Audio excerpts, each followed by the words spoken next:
Hi, Lori. Hi, Marilyn. How are you? I'm fine. Good, good. I've really been looking forward to today because the last time we were together, you talked about the social studies unit that you wanted to work on. And I've been spending some time looking for some resources for you, and I have found something that I think you're really going to enjoy doing and your kids will probably just love. So would you like to spend some time looking at it, and maybe we can work out how you'll do this? Actually, I was wondering if I could talk to you about some other things.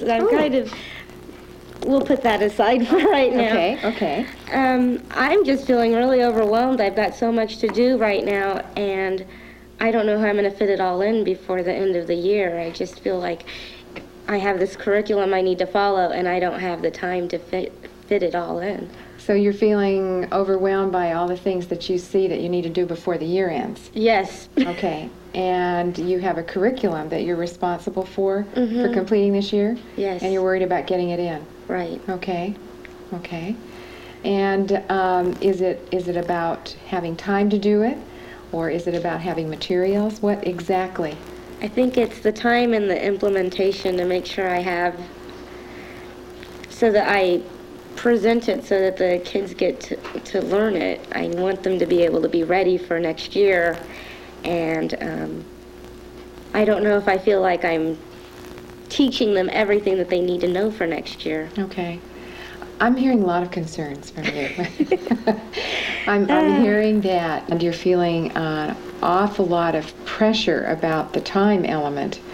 There also seems to be something that I'm picking up on, the fact that you're feeling, I don't know, feeling a little bit worried about maybe what other kids in other classes are doing? Yes. Is that bothering you? I think so. I see other teachers doing other things, and they are able to expand onto the unit, and I don't feel like I'm able to do that at this point, and I'm just doing the basics, and I feel like my kids might be missing something there. So you're worried about whether your kids are getting what kids in other classes do? Yes. Okay. I'm doing a good job compared to the other teachers. Okay. So you're finding yourself comparing yourself to... Yes. And it sounds as if you've judged that you're coming up short. Okay. Now how do I fix it? How do you fix it? All right. Let's pick one specific area. For example, which one is bothering you the most? Language arts, social science? Maybe math. Math is, okay. And when you talk about having a set curriculum, okay, that you're supposed to be able to get through by the end of the year. Right. All right. When you look at that scope of that curriculum, and where are you in that? Are you where you should be right now, but you're worried about the rest, or do you feel like you're behind right now? I think I'm where I'm supposed to be right now because I'm covering the same topics that the other teachers are. Okay. I don't know how well the children are understanding it, whether I'm giving them enough reinforcement and that all of the children, the high and the low kids, are being able to get extra help, or the high kids are being able to extend their work and the low kids are able to get the extra work that they need to actually master these math problems. Okay. Let's talk a little bit about the kids that are struggling a bit. All right. What are the kinds of things in math that you do that you think gives support to kids who struggle? Well, I try to use the manipulatives. Okay. Right now we're doing regrouping, and so I have the base 10 blocks, and I try to use it, but I don't feel like I am experienced enough using the manipulatives to let the children use them as much as they should, or use them in the best way that they can. So if you were going to stress the use of manipulatives a little bit more, let's think about how you might go about that. One of the pieces of working with manipulatives in the classroom is the management piece. I can tell from your face that, yeah. The management and the fact that I don't have a lot of it, so I don't have a class set of most of the manipulatives I use, so I need to have half the class working on manipulatives and half the class working on something else. Okay. And being able to get both sections working independently at the same time, so I can float around and help the children who need help. Okay. Is there any option about you not having a class set? In other words, is there a way for you to get more? I borrow them from other people Okay. occasionally. So you can do that. But it's not something I can count on constantly because Okay. they might be doing it at the same time. So the reality of it is that you may not have as many to go around as you'd like. Right. Okay.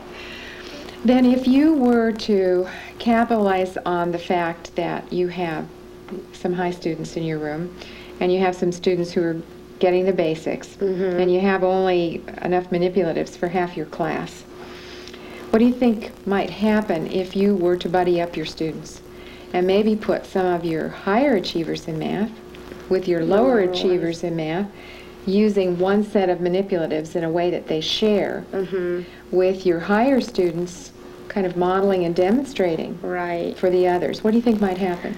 I think that might work. I need to refine the management technique so that the higher kids don't try to race ahead. I want to make sure that they're actually building the number, if we're using the base 10 blocks. I want them to think through all of the process instead of just saying, I know the answer.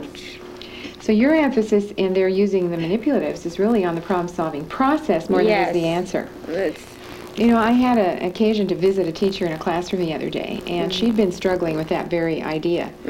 And she did something unusual that I'd never seen anyone do before. I don't know whether it would work for you or not. She had given them the answer, and then she had them using the manipulatives to prove it, so that they paid attention to the problem-solving.